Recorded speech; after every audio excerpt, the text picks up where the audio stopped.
আসসালামু আলাইকুম এভরিওয়ান। আজকে আপনাদের সাথে শেয়ার করতে যাচ্ছি হচ্ছে গিয়ে শোল মাছ ভুনা। শোল মাছটা নর্মালি আমরা ভুনাই খেতে পছন্দ করি, আর বেশিরভাগই শোল মাছটা হয়তো লাউ দিয়ে নয়তো ভুনা। তো আজকে শোল মাছটা ভুনাই করে দেখাচ্ছি। শোল মাছটা ভুনা করার জন্য এইরকম ছোট ছোট পিস করে কেটে নিতে হবে। অনেকে শোল মাছ গজার মাছ খেতে চায় না, আমার কাছে ভালোই লাগে, খারাপ লাগে না। কিন্তু শোল মাছে কিন্তু প্রচুর পরিমাণে রক্ত হয়, যেটা কিনা শরীরের জন্য খুবই উপকারী। এনিওয়ে, এখন হচ্ছে তেল দিয়ে দিবেন, আর যেহেতু এটা ভুনা করব তার জন্য এটাতে পেঁয়াজের পরিমাণটা একটুখানি বেশি লাগবে নর্মাল যে ঝোলের তরকারির তুলনায়। তারপর হচ্ছে গিয়ে সেটা ব্রাউন কালার হয়ে আসলে আদা রসুনটা দিয়ে দিবেন, আর আদা রসুনটা নির্ভর করবে আপনার মাছ কতটুকু আছে তার উপর।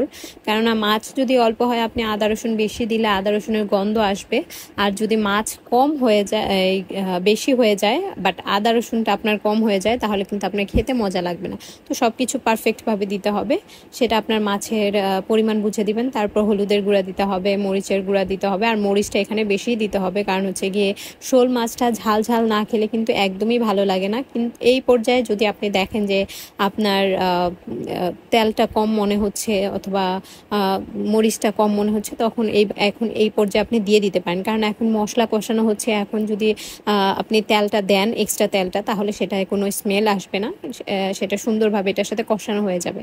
তো আমার একটুখানি কম মনে হয়েছিল, তাই আমি আরেকটু তেল দিয়ে দিলাম। তো সেটা এখন দিয়ে ভালোভাবে কষাইতে হবে যাতে কোনো রকমের মশলার কোনো স্মেল না আসে। তারপর এটা সুন্দরভাবে কষায় এখন এটাতে মাছ দিয়ে দিচ্ছি। মাছটাও এখন কষাইতে হবে, খুব ভালোভাবে মাছটা কষাইতে হবে। এখন সুন্দরভাবে মাছটা ভালোভাবে কষাই তারপর একটুখানি পানি দিতে হবে, কারণ হচ্ছে গিয়ে এখন আমি মাছটা একবার কষাবো, তারপর হচ্ছে গিয়ে ঝোলের পানি দিব। এখানে আমি বেশি পরিমাণে ঝোলের পানি দিব না। এখন হচ্ছে গিয়ে মাছের জাস্ট মাছটা কষাবো, তার জন্য একটুখানি পানি দিয়ে সেটা এখন কষাবো। যখন দেখবেন যে আপনার পানিটা শুকিয়ে শুকিয়ে আসছে তখন একটুখানি নেড়ে দেবেন মাঝে ঢাকনাটা তুলে, আদারওয়াইজ কিন্তু লেগে যাবে।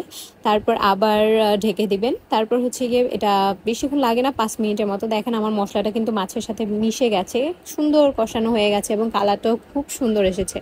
এখন এটা ভালোভাবে নেড়ে চেড়ে কষায়ে তারপর হচ্ছে গিয়ে কাঁচামরিচ দিয়ে দিবেন। কাঁচামরিচটা আমরা এই সময়ে দিলে হচ্ছে গিয়ে এটার ফ্লেভারটা পাওয়া যাবে। আগে দিয়ে দিতে পারেন, বাট এই সময় আমি নর্মালি দিই প্রথমে একবার কষানোর পরে, তারপর হচ্ছে গিয়ে আমি কাঁচামরিচটা দিই। আপনারা এটা আগেও দিতে পারেন, তাতে কোনো সমস্যা হবে না। তারপর হচ্ছে গিয়ে আমি এখন পানিটা দিয়ে দিচ্ছি। এখন হচ্ছে গিয়ে যেহেতু আমি এটা ভুনা রাখবো তার জন্য আমি বেশি পরিমাণে পানি দিচ্ছি না। তো এই পরিমাণ পানিতেই আমার মাছটা রান্না হয়ে যাবে, আর হচ্ছে গিয়ে আমার তরকারিটাও সুন্দর পারফেক্ট হয়ে যাবে। তো এটা এখন সুন্দরভাবে নেড়ে চেড়ে দিয়ে এখন ঢেকে দিব। ঢেকে দিয়ে আপনি 5 মিনিটের মতো ঢেকে রান্না করলে ঝোলটা গাঢ় হয়ে আসবে। তখন হচ্ছে লবণটা চেক করে একটুখানি জিরার গুঁড়া দিয়ে দিলাম। আপনারা চাইলে শাক দিতে পারেন, আমার কাছে শাক ছিল না সেই মুহূর্তে, এই জন্য আমি জিরার গুঁড়া দিয়ে দিচ্ছি। জিরার গুঁড়িটা অল্প পরিমাণেই দিতে হবে, তা না হলে কিন্তু এটা তিতো হয়ে যায়। তো এই তো আমার তরকারি রান্না শেষ। এই পর্যায়ে আপনি চুলা থেকে আপনার তরকারিটা নামিয়ে ফেলবেন। সো আজ আমার রেসিপি এইখানে শেষ। দেখা হবে নেক্সট ভিডিওতে। আল্লাহ হাফিজ।